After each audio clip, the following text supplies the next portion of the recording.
जब आप बात कर रहे हैं पूर्वोत्तर भारत की, आप नेडा के कन्वीनर रहे हैं, तो सीधा मुख्यमंत्री बन जाने से असम पर, बाकी राज्यों पर अब क्या असर पड़ेगा? क्या उनका काम जो आप देख रहे थे, लगातार मॉनिटरिंग कर रहे थे, उस पर क्या असर पड़ेगा? नहीं, पहला बात, हम नेडा का कन्वेनर था और अभी हम असम का मुख्यमंत्री का दायित्व भी मेरा ऊपर न्यस्त हुआ। नॉर्थ ईस्ट का सारा स्टेट हम लोग को मिल के काम करना है। प्रधानमंत्री जी का यह सपना है कि उत्तर पूर्व भारत का विकास का एक नया इंजन बने। सातों स्टेट हम लोग क्लोजली काम कर रहा हूं, सिक्किम भी साथ में है। ये 8 स्टेट विल वर्क टुगेदर।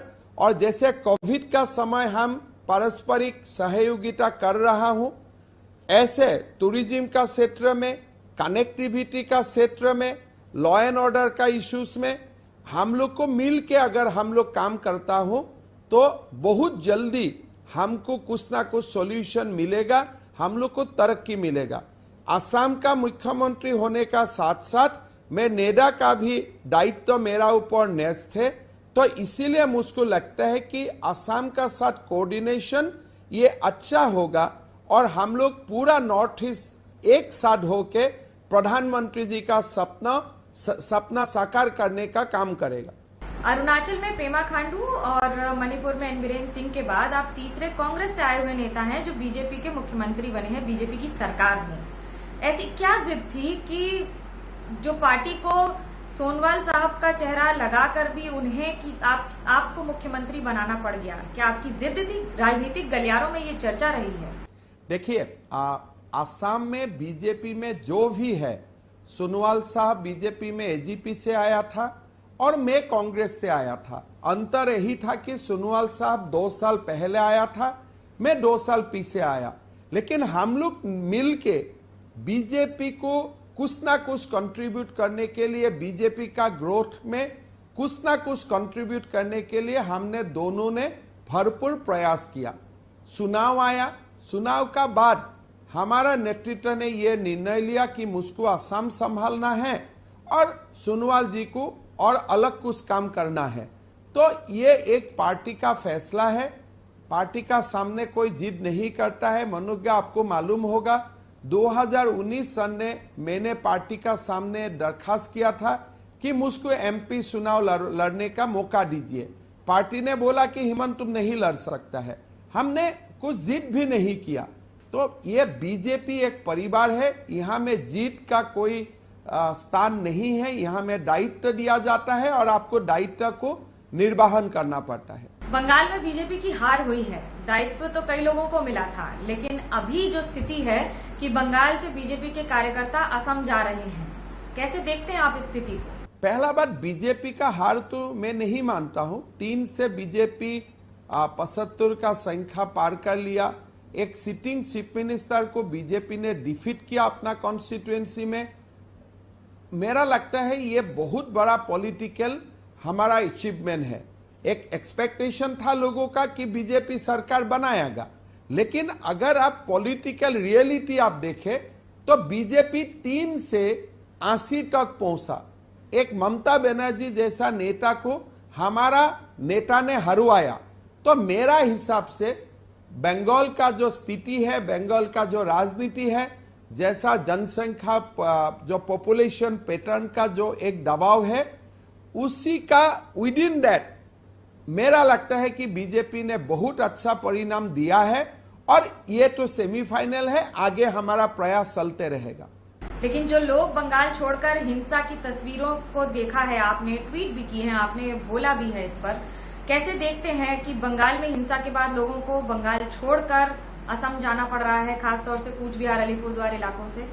देखिए मनोज्ञा, असम में चुनाव हुआ और आप जानते हैं असम का जो टेरेन है, यहाँ मिलिटेंसी है, यहाँ एजिटेशन है या अनरेस्ट है। लेकिन जब चुनाव हुआ, चुनाव का परिणाम निकाला, आज 2 तारीख से आज हमने 15 दिन 15 डेज हम लोग क्रॉस किया लगभग, लेकिन कोई एक पॉलिटिकल वायलेंस का बात छोड़ ही दीजिए। कोई बीजेपी का कार्यकर्ता, कांग्रेस का कोई कार्यकर्ता को वर्बली भी अब्यूज नहीं किया है। और आप ये भी देखिए, हमारा शपथ ग्रहण समारोह हुआ, मैंने फोन किया कांग्रेस को, मैंने फोन किया बीपीएफ को, मैंने फोन किया यूडीएफ को, सारा दल का विधायक मेरा शपथ ग्रहण समारोह में भी उपस्थित रहा। अभी बंगाल को आप देखिए, वो बंगाल है जहां से हम सीख लेता हूं, जहां से हमको संस्कृति का शिक्षा मिलता है, वो रविंद्रनाथ टैगोर का धरती है, सुभाष बसु का धरती है।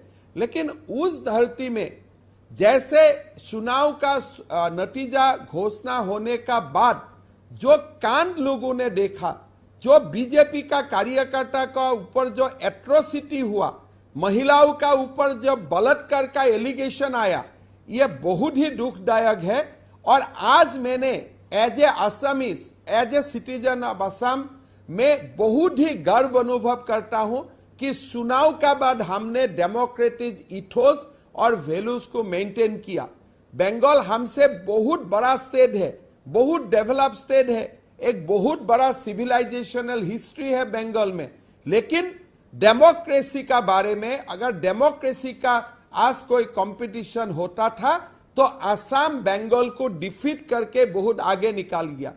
आज बंगाल से हमारा यहाँ भाई बहन, मेरा माता लोग बंगाल से असम आया।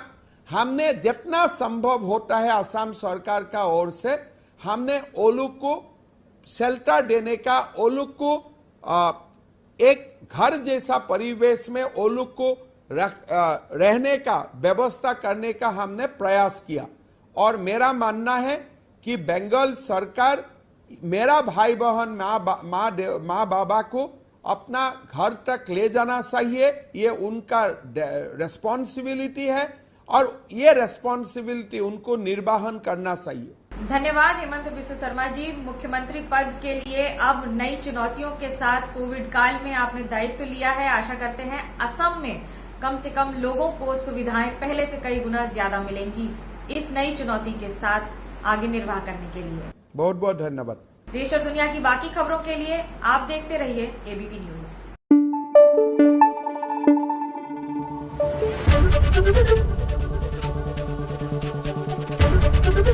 एबीपी न्यूज आपको रखे आगे।